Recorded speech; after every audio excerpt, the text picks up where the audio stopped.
Florent built his house with used shipping containers.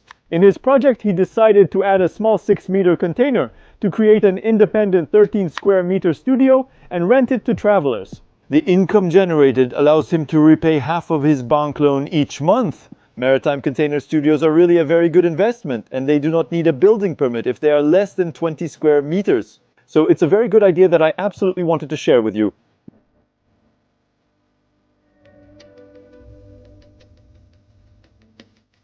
Hi Florent, thanks for welcoming us to your home. Hi Julien. Your house is in a shipping container. We did a report on it. Feel free to check it out.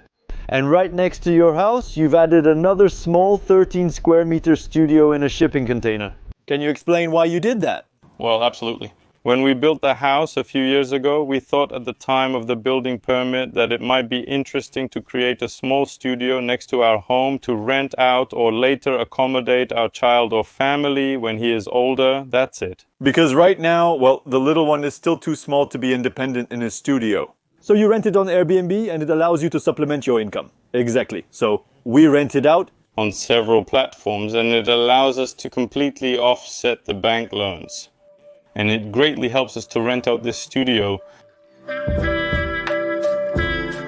Why did you choose a small 6-meter container for this studio instead of a large one? The house is 130 square meters, limited by the building permit to a maximum of 150 square meters. Otherwise, we would have had to go through an architect. Exactly. So we thought the best solution was to take a small 20-foot container and make a small studio to accommodate 1 or 2 people at most. Okay.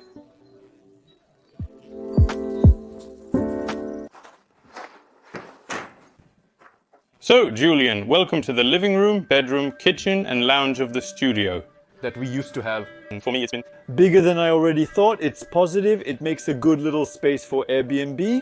Or, as you were saying, a teenager's room. That's it. And it took you a lot of time, in addition to the house, to create this space. No. So the big advantage is that all our materials were on site since we were doing the house. So in terms of time, I would say about a little month to do this whole studio.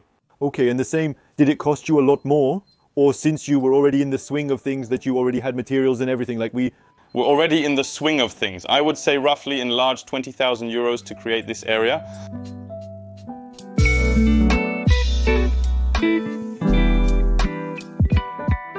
Yeah, you say 20,000 euros, but that's because it was in the house project. If someone wanted to build a container studio like this in their garden today, how much would they have to pay?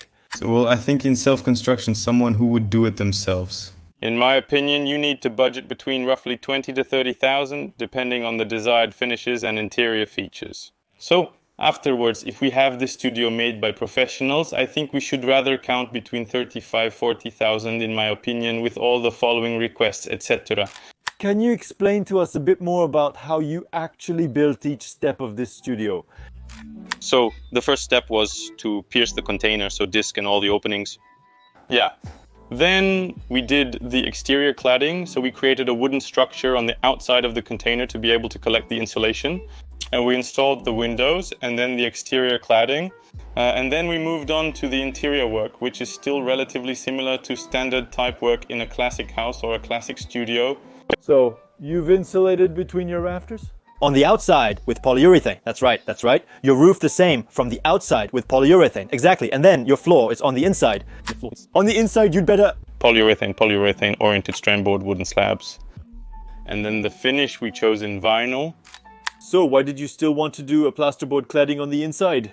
You could have kept the container aesthetic since you had already insulated from the outside. You didn't need to. Re-insulate on the inside we could have, but we wanted to further enhance the thermal aspect of the insulation by insulating with wood wool, which has the advantage of regulating the humidity in the ambient air a bit.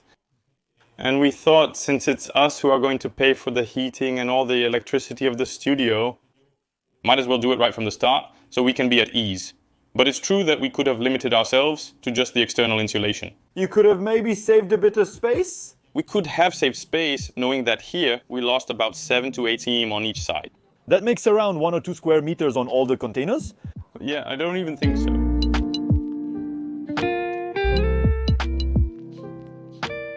By insulating from the inside and adding drywall, you lose about 1.25 square meters. which is almost 10% of the living area. It's a shame.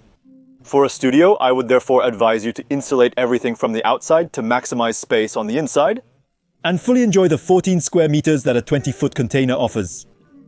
You should know that these small containers are rarer to find second-hand. They cost almost as much as the 40-foot ones, and they are impossible to find. In iCube, that means a ceiling height of 2.70 meters. You'll have to settle for a 2.40 meter dry container. So, be careful. If you insulate the floor of your studio from the inside, you will end up with a final ceiling height of 2.30 meters, which is not very bothersome, and that's actually what Florent did. When you tell me about 20,000 euros for this studio and a month of work, you're actually counting everything. The interior layout, it's not just a major work. What? It's really all the layout, all the finishes, the paintings, and it's the room bathroom behind. So here we have a bathroom with a shower that is about 70 by 70. Here we have a small hanging toilet that allows to save some space and a hand wash basin. Just opposite with a sliding door that allows to separate the two spaces. Still put a window also in the... I put a window in the bathroom, and we have this little sliding door that allows, when there are two people, to keep a little bit of privacy in the corner. Showers. We've created a small dressing room that also welcomes the fridge from the kitchen. Here.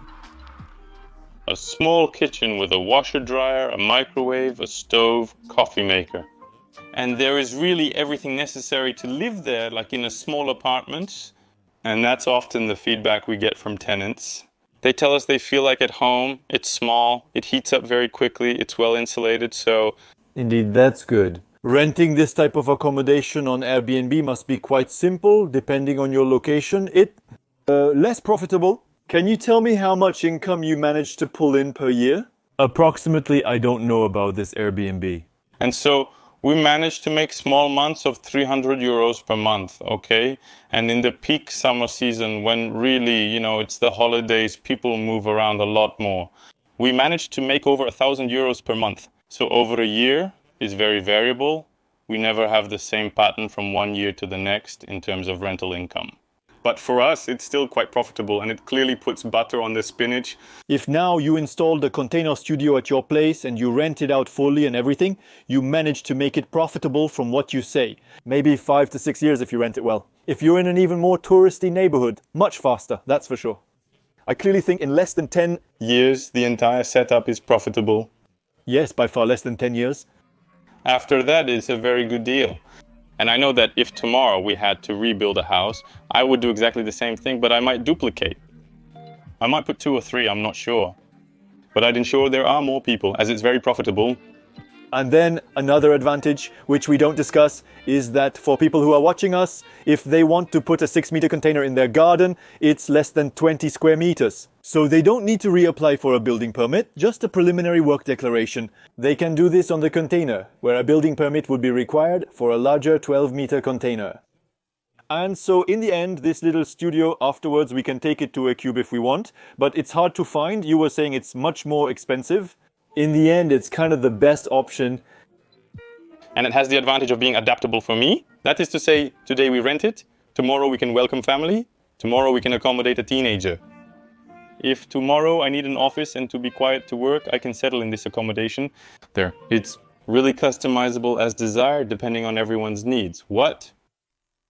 Okay, well, thank you for everything. I'm the one who thanks you. Feel free to ask your questions in the comments. We will try to answer them. Florent will surely also come to answer a comment.